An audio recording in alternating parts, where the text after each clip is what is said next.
आज का ये एपिसोड शुरू करने से पहले एक छोटी सी बात। क्या आप भी अपना पॉडकास्ट बनाने की सोच रहे हैं? तो एंकर ट्राई कीजिए। ये पॉडकास्ट बनाने का सबसे आसान तरीका है। नंबर एक, ये फ्री है। नंबर दो, इसमें कई सारे ऐसे टूल्स हैं जो आपको अपने फोन और कंप्यूटर पर रिकॉर्ड और एडिट करने की फैसिलिटी देते हैं। नंबर तीन, आप अपने पॉडकास्ट को डिस्ट्रीब्यूट भी कर सकते हैं, जिससे इसे स्पॉटिफाई और दूसरे प्लेटफॉर्म पर सुना जा सके।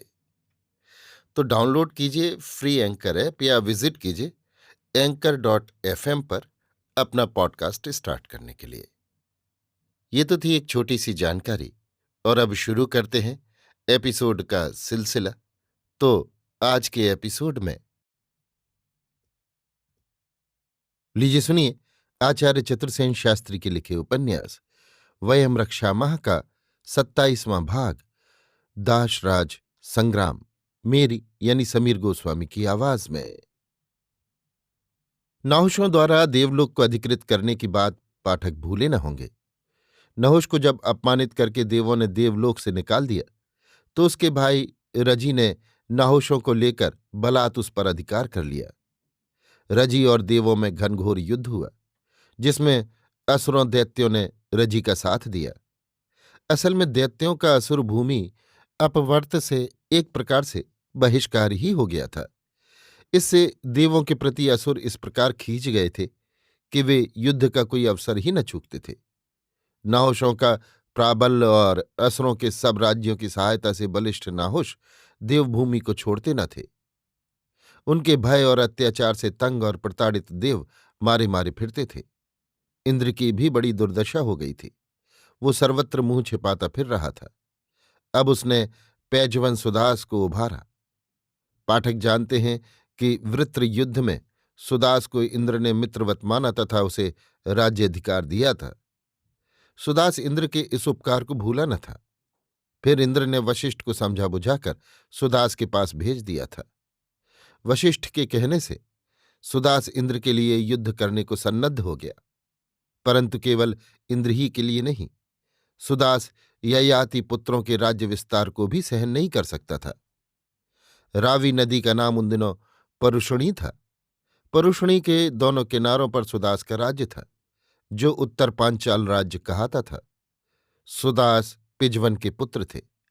पिजवन राजा न थे, परंतु प्रचंड युद्ध करता थे। सुदास को प्रसिद्ध वैदिक विजयी महाराज दिवोदास ने गोद लिया था तथा अपना पुत्र बनाया था। दिवोदास मुदगल के पुत्र वध्र्यश्व के पुत्र थे। ये वध्र्यश्व विदर्भ के राजा नल के नवासे थे।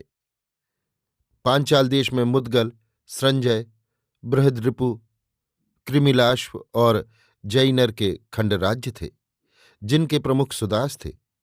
सुदास को ये गौरव इंद्र की सहायता से ही प्राप्त हुआ था। अब वही इंद्र देवलोक से भ्रष्ट हो मारा मारा फिर रहा था। सवर्ण का राज्य इनकी राज्य सीमा से मिला हुआ था। उधर आर्यावर्त पर भी देवलोक की भांति नाहुषों का प्राबल्य हो रहा था। जो सीमाएं ययाति ने पुत्रों को दी थीं, वे उनसे संतुष्ट न थे। इन सब कारणों से दाशराज महासंग्राम की भूमिका बंधी। नहुष वंशियों में यदु, तुर्वुशु, अनु और द्रुह थे, तथा नाहुषों के सहायतार्थ मनुर्भरत और बहुत से अनार्य राजा एकत्र हुए थे। इनके अतिरिक्त नाहुषों के झंडे के नीचे भार्गव, परोदास, पक्त, भलान, आलन, शिव, विषात, कवम, युद्ध्यामधि, अज, सिगरू और चक्षु आए थे। दानववर्चिन अपने 1,00,000 दानवों को लेकर आया था। बहुत से सिम्मियु जाति के मुखिया भी आए थे। केवल पौरवों ने इस युद्ध में भाग नहीं लिया था। दस्युराज वार्चिन ही इस संयुक्त महासैन्य का नेता था। सुदास की सहायता इंद्र और अनेक कार्य राजाओं ने की। इस तुमुल संग्राम में नाहुषों ने रावी नदी को 2 भागों में विभक्त करके उसे पार करने की चेष्टा की, किंतु सुदास ने तत्काल धावा बोल दिया, जिससे दबाव में पड़कर नाहुषों की बहुत सी सेना नदी में डूब मरी। कबश और द्रुहवंशी सभी डूब मरे। अनु और द्रुहियों के 66 सेनानायक और 6,000 वीर सेनापति खेत रहे। राजा वार्चिन के 1,05,000 सैनिक मारे गए। इस युद्ध में 7 दुर्ग सुदास के हाथ लगे। युद्धामधि को उसने युद्धस्थल में वध किया। अजसिग्रू और चक्षु ने अधीनता स्वीकार कर ली। भृगुलोग सर्वथा परास्त हो गए। तुर्वुश और याह का अहंकार चूर्ण हुआ। कुछ नहुषों ने कर देना स्वीकार किया। तुर्वुश, परोदास, भृगु और दोह ने अधीनता स्वीकार कर ली। इस युद्ध में 21 जातियों के व्याकरण पराजित हुए। सुदास ने शत्रुओं के 7 दुर्ग और जीती हुई सामग्री त्रिस्यु को दे दी। अजसिग्रू और चक्षु ने सुदास को कर दिया। पृव के 50,000 मनुष्य मारे गए। इस युद्ध में धनुष, वाण, खड्ग, ढाल, कवच, शिला प्रक्षेपक और आग्नेयास्त्रों का प्रयोग हुआ। बर्छे और भालों का भी प्रयोग हुआ। निशित बाण चलाए गए। इस युद्ध को जय कर सुदास ने पूर्व की ओर बढ़कर भेद से युद्ध किया। भेद के साथ अजशिग्नु और पख्तों ने यमुना के कछार में सुदास का सामना किया, परंतु पराजित हुए। भेद का भारी खजाना लूट लिया गया और किले छीन लिए गए। युद्ध की समाप्ति पर विजयोत्सव हुआ, जिसमें पराशर, वशिष्ठ और सत्ययात को बहुत सा धन दिया गया। देववात, अभ्यवर्तिन, चायमान ने यव्यावती नदी पर वृचिनवों को हराया तथा संजय को तुर्वुश का देश दिया। चायमान ने 20 घोड़े तथा दासियां भरद्वाज को दी। ये चायमान मनुर्भरतों में पृथुवंशी थे। दिवोदास ने भी भरद्वाज को धनी बना दिया। संजय के पुत्रों ने भी भरद्वाज को दानमान से सत्कृत किया। इस प्रकार ये उस काल का सबसे बड़ा युद्ध समाप्त हुआ, जिसका बड़ा भारी सांस्कृतिक प्रभाव आर्यों और आर्यावर्त पर पड़ा। वशिष्ठ ने इस युद्ध में सुदास की बहुत सहायता की थी। सुदास ने भी उन्हें बहुत धन गौदान दिया, परंतु किसी कारण से वशिष्ठ उनसे नाराज होकर पौरव संवर्ण के पास चले गए। संवर्ण को एक बार सुदास हरा चुके थे।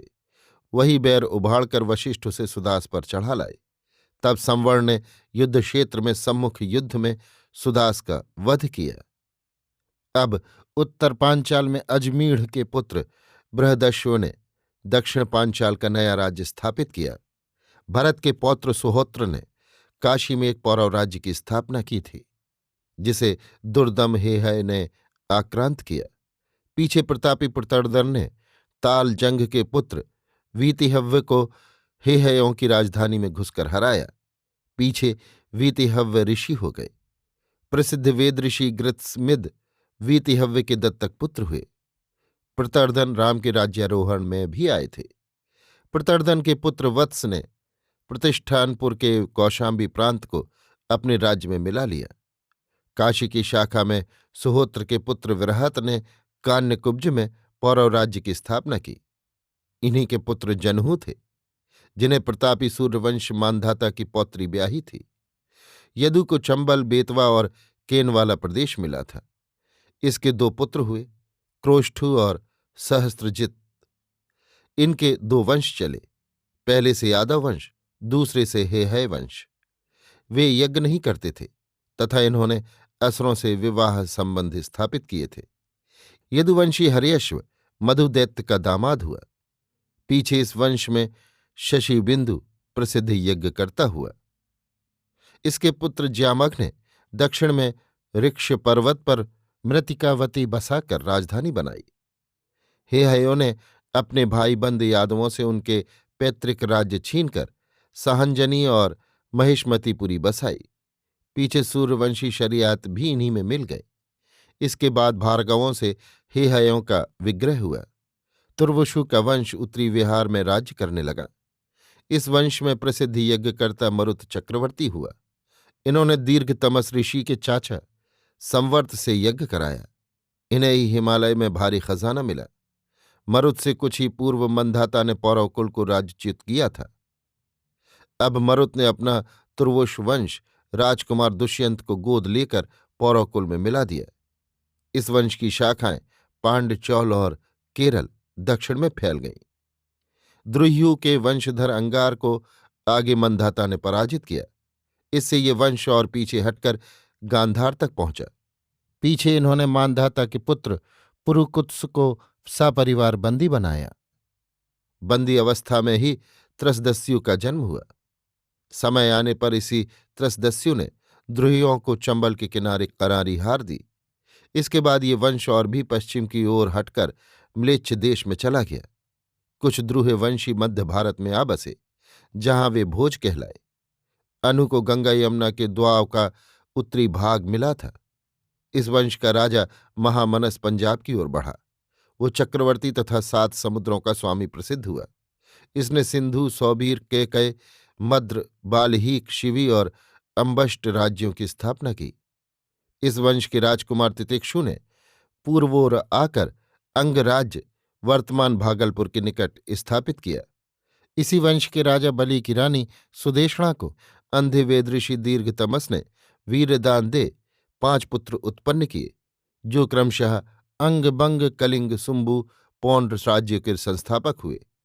इसी वंश के प्रसिद्ध नरेश लोमपाद दशरथ के मित्र थे। दीर्घतमस, वीतिहव्य, जमदग्नि, राम, परशुधर और शिवी, यदु, द्रुह, अनु और त्रुवुषु नाम वेद में बहुत विख्यात है। गांधार में रावलपिंडी और पेशावर के जिले लगते थे। उसमें तक्षशिला और पुष्करावती प्रमुख नगर थे। आजकल इसे 4 सद्दा कहते हैं। कैकय लोग गांधार और व्यास के मध्यवर्ती क्षेत्र में थे। उशीनर, केकय और मद्रक आनव ही थे। ये वंश देर तक मध्य पंजाब में राज्य करता रहा। उत्तर मद्र हिमालय के उस पार था। दक्षिण मद्र का राज्य सियालकोट के निकट था। इन राज्यों की 5 श्रेणियां थीं: साम्राज्य, भोज्य, स्वराज्य, वैराज्य और राज्य। उन दिनों राजाओं की रानियों की भी 4 श्रेणियां थीं: महिषी, परिव्रता, बावाता, पालागली। मुख्य रानी महिषी, प्रेमहीना परिव्रता, मुख्य प्रेमिका बावाता और अंतिम मंत्री की कन्या पालागली। भारी सम्राट का इंद्राभिषेक होता था। इन बड़े बड़े राजवंशों के अतिरिक्त उस काल में गांधार, मूजवंत, मत्स्य, त्रत्सु, भरत, भृगु, उशीनर, चेदी, कृवि, पांचाल, कुरु, संजय, धर, पारावत आदि वंशों की अनेक छोटी बड़ी गद्दियां भरतखंड में स्थापित थीं। अभी आप सुन रहे थे आचार्य चतुर्सेन शास्त्री के लिखे उपन्यास वयम रक्षामः का 27वां भाग, दाशराज संग्राम, मेरी यानी समीर गोस्वामी की आवाज में।